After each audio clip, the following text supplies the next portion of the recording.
Good day and welcome back to another DBZ Dokkan Metal video. In this video we're going to be taking a look at the 6th anniversary part 1 stage.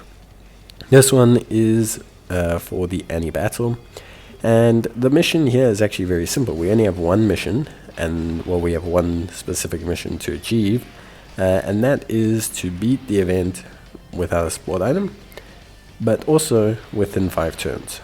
So this is not, it's challenging, but it's not as hard as it seems.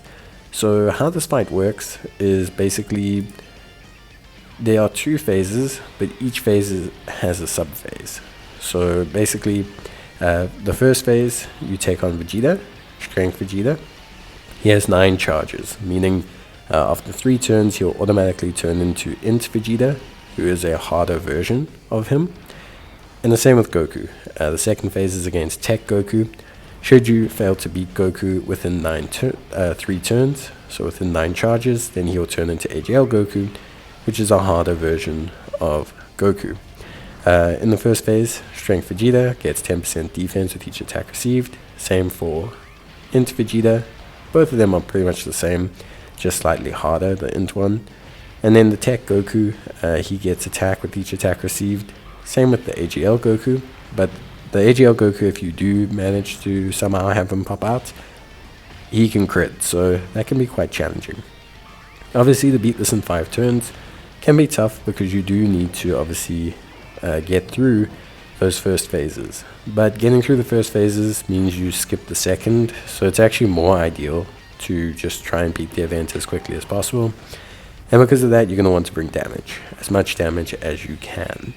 Bosses are not super tanky, their health pools aren't huge, but it's really the ramp up time. Some teams can take 2 or 3 turns to really just get going, and realistically you probably don't want to take a look.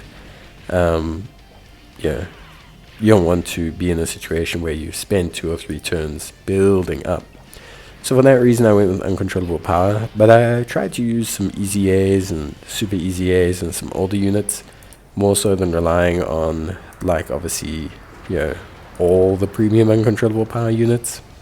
You could easily replace the physical Janemba with physical Buhan, also a pretty good replacement there. But most of these units are units you can pick up with redstones, or are older units that players should hopefully have, like Int Janemba, obviously really good. We have Int Buhan, also huge damage, physical super easy A Kid Buu. We have the super easy H Strength Broly. So we just have big damage. Obviously, Buhan is the very hard carry here.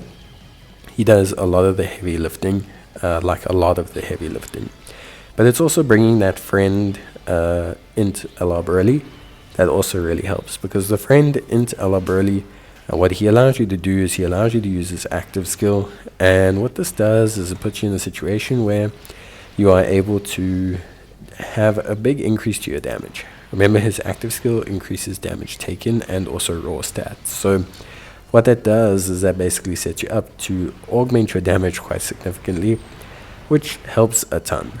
Obviously it helps, like a ton to be able to, augment your damage against these enemies. It's also one of the reasons why I brought Int Legendary Super Saiyan Broly.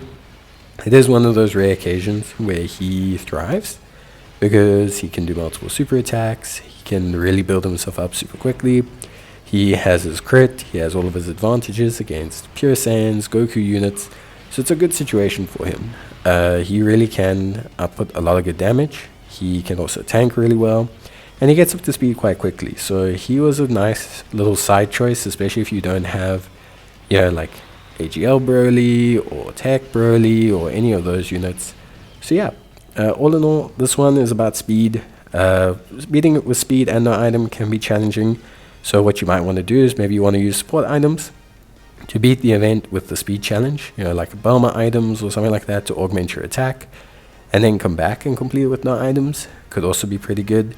And just remember that support memories don't count for the challenge. So like you saw me using a support memory, it helps a lot to boost your damage and just make life a lot easier for you. So yeah, but that's it from me. Hope you guys enjoyed the video, and yeah, that's pretty much it. So I'll see you guys in the next one. Bye.